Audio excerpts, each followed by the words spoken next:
symbole de fête. Il résonne dans la salle et pouf, le bouchon saute.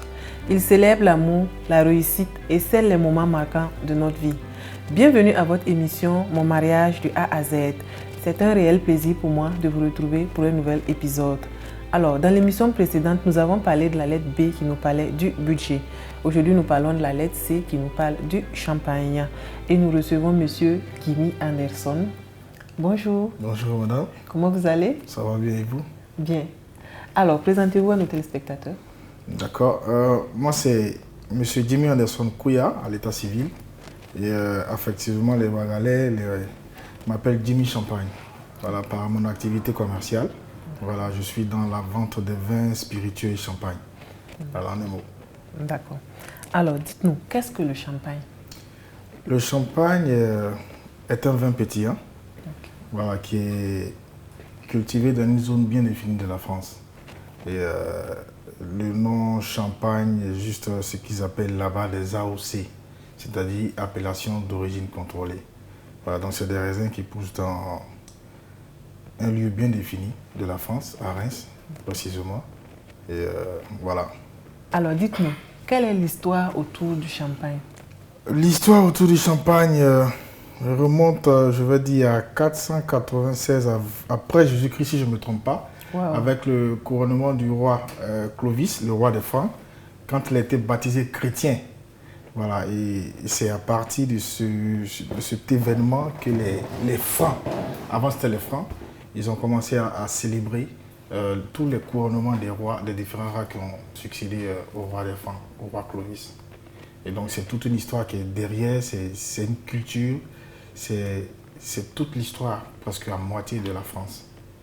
Voilà, nous, c'est, je veux dire, un plaisir pour nous autres qui avons adopté cette culture. Et vendre le champagne, consommer le champagne, c'est merveilleux. Alors, il existe combien de types de champagne? Il y en a une multitude.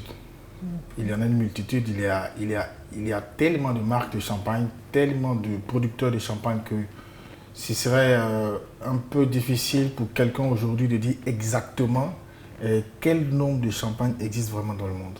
D'accord. Ouais. Donc, à l'origine, le champagne a été fabriqué en France. Oui, en dehors de la France, est-ce qu'il y a d'autres pays qui...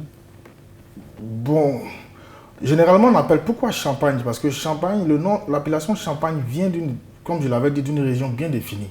Okay. Voilà, à Reims. Okay. Reims, Épernay, vous voyez. Et quand on dit appellation d'origine contrôlée, ça veut dire quoi? C'est-à-dire, avec leur loi, ils ont voulu protéger cette culture-là en la délimitant dans une zone bien précise qu'on appelle la Champagne, d'où l'appellation vin de Champagne. Voilà. Mais il y a d'autres lieux à travers le monde où le raisin pousse, où on fabrique ces mêmes procédés avec les mêmes procédés d'élaboration, mais ça ne s'appelle pas Champagne. Les gens ont d'autres noms, mais le nom Champagne, ça reste toujours une appellation contrôlée. Si le raisin ne sort pas de la zone définie que j'ai dite, ça ne s'appelle pas Champagne. D'accord. Alors, dites-nous, vous avez dit qu'il y a plusieurs types de champagne. Tout à fait. Voilà, donc vous pouvez nous donner quelques exemples? Bien sûr, il y a le brut, le champagne brut. Il y a le brut naturel. Il y a le rosé, il y a le sec, il y a le demi-sec et il y a le doux. Voilà, donc c'est différents goûts et je sais que j'ai un peu la question comment choisir son champagne. Je vais anticiper pour vous dire, il n'y a personne aujourd'hui qui peut vous dire il y a tel champagne qui est meilleur que tel. Ça dépend des goûts de chacun. Voilà, donc il faut que chacun connaisse d'abord son appréciation selon son goût et c'est selon son goût que la personne peut choisir la bouteille qu'il lui faut et le type de champagne qui lui convient. D'accord. Voilà. Alors comment on distingue le vrai champagne? La distinction, elle est personnelle. Là encore. Parce que ça, je vais revenir encore sur le fait de dire ça dépend des choix de chacun. Voilà, donc distinguer le bon, du moins bon, du plus bon, ça dépend du goût de chacun. Par exemple, moi j'aime le brut. Si je tombe sur une bouteille de demi-sec, je ne dirais pas qu'elle n'est pas bonne. Mais seulement, ce n'est pas mon goût. Je préférerais rester sur mon brut. D'autres personnes n'aiment pas le brut. Ils vont certainement demander à avoir du rosé, à avoir du demi-sec. Demi-sec, c'est un peu doux en fait. Voilà, ou même si il est brut, ils vont mélanger, ils vont faire du kir. Vous connaissez le kir? C'est juste un mélange de champagne de brut avec de la crème de cassis voilà, qu'on y ajoute pour donner un goût. Et c'est le verre préféré de la reine d'Angleterre. Ah, d'accord. Voilà. D'où le nom kir royal. C'est comme ça qu'elle boit son champagne. Ah, d'accord. Alors, comment on sert le champagne? Ben, le champagne se sert avec un type de verre bien spécifique qu'on appelle des flûtes. Okay. Voilà, le champagne ne va pas se servir dans un verre à eau, un verre à vin non plus. Et je vous montre, je pense que l'exemple est là. Okay. Le champagne se sert uniquement dans ce genre de verre qu'on appelle des flûtes. Mais la forme et le design changent selon chaque producteur ou chaque marque. Mais tout compte fait, ça reste les mêmes dimensions, le même contenu. Et vous voyez que vers le haut, c'est-à-dire il est ouvert et vers le bas, c'est rétréci. Voilà, pour permettre aux bulles de remonter du bas vers le haut. C'est ce qui fait le charme du champagne. C'est-à-dire un bon verre de champagne bien tapé quand tu le sers dans le verre. Et voilà, quand tu regardes, les bulles remontent. Ah, donc le vrai champagne, c'est quand il y a les bulles. Il y a toujours des bulles. Il y a toujours des bulles. Il y a toujours des bulles dans le champagne. S'il n'y a pas de bulles, ce n'est pas de champagne. Ah, c'est autre chose. Alors, vous allez nous... D'accord. La bouteille, c'est pas compliqué. J'enlève juste la sécurité. Le haut comme ça. Et il ne faut jamais, c'est-à-dire, ouvrir le champagne de cette sorte. Parce que quand j'ouvre, on ne connaît pas la pression qui est dans la bouteille. À cause du transport, on ne sait pas si la bouteille a bougé, donc il y a une pressurisation qui se forme dedans. Et donc, quand on ouvre le champagne, il faut toujours poser le pouce comme ça. Voilà, pour la sécurité, pour ne pas qu'en ouvrant, ça saute sur quelqu'un. Voilà, donc, tranquillement, je peux dévisser. Et quand c'est dévissé, je peux toujours garder le doigt là-dessus, pour être sûr que ça ne va pas sauter. Maintenant, ça dépend de l'événement pour lequel on ouvre la bouteille. Si c'est un événement festif, on fait en sorte que la bouteille fasse pouf. Ça montre que voilà, c'est la joie, c'est la fête. Maintenant, si c'est pour des consommateurs réguliers de champagne qui ne fêtent rien, qui juste aiment boire les coupes de champagne tous les soirs avant de rentrer chez eux, on n'a pas forcément besoin de faire le pouf. Voilà, nous qui vendons le champagne, généralement, il y a des clients qui, quand ils viennent dans ton endroit, à toi de savoir comment est-ce que tu dois ouvrir la bouteille du client en question. Donc, il faut savoir déterminer si le client étant assis, il est venu fêter un événement ou s'il est juste venu passer boire sa bouteille. Donc, dans le deux cas, tu définis et ensuite tu ouvres la bouteille en conséquence. Voilà. Je vais ouvrir tranquillement.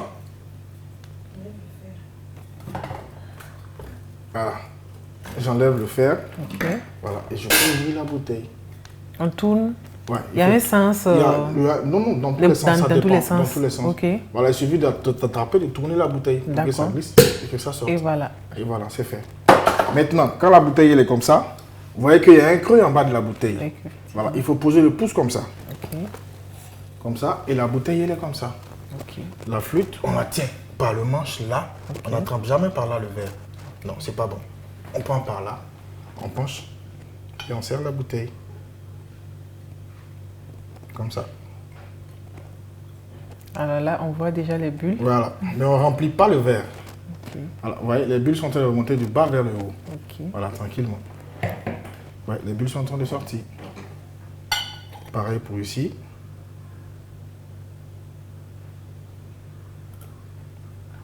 Ah, le champagne est servi. Je repose la bouteille. Okay. Et le champagne, généralement, la température du champagne doit être entre 8 et 10 degrés. Ça dépend. D'accord. Mais pas plus que ça. Parce que tant que ce n'est pas frais, vous ne sentirez vraiment pas les arômes qui sont dans le champagne.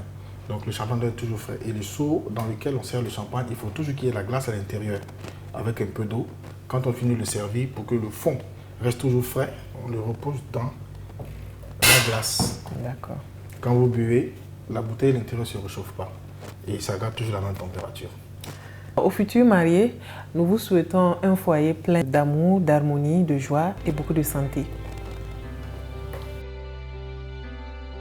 Voilà. Tiens.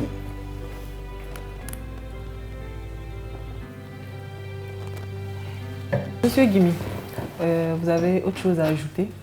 Pas vraiment grand-chose. Juste peut-être ajouter le fait que le champagne reste un produit de luxe. Okay. J'aimerais quand même encourager tout le monde à s'essayer au champagne. Voilà, contrairement à ce qui s'est dit généralement pour les bons consommateurs de champagne, ils estiment entre griffes que le champagne régional est celui. Et donc j'encourage tout le monde dans les événements festifs à boire du champagne. Ça donne une note particulière aux événements. Voilà, pour ceux qui ont des mariages, qui ont des cérémonies assez spéciales, il faut toujours péter le bouchon. Et donc encourager aussi les uns les autres à toujours boire le champagne. Je pense que le champagne, en réalité, a été victime de la grosse communication qui a été faite autour. Voilà, ce n'est pas qu'un produit réservé à une tranche de la communauté. Tout le monde peut boire du champagne. Voilà, de temps en temps, madame à la maison est un peu fâchée, tu lui offres une bonne bouteille de champagne bien tapée. Voilà, petit dîner aux chandelles avec du champagne, c'est toujours bon. Donc j'encourage tout le monde à consommer du champagne. Ça fait du bien.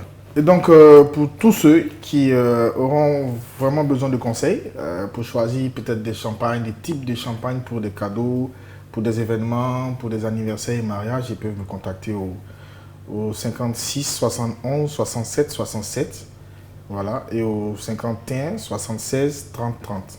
Monsieur Jimmy Anderson Kouya, disponible pour vous, H24, pour tous vos conseils. Alors, comme il l'a dit, buvez le champagne car ça fait du bien. C'est tout pour ce qui en était de la lettre C, le champagne. On se dit au revoir et à très bientôt pour un nouvel épisode. Au revoir. Au revoir.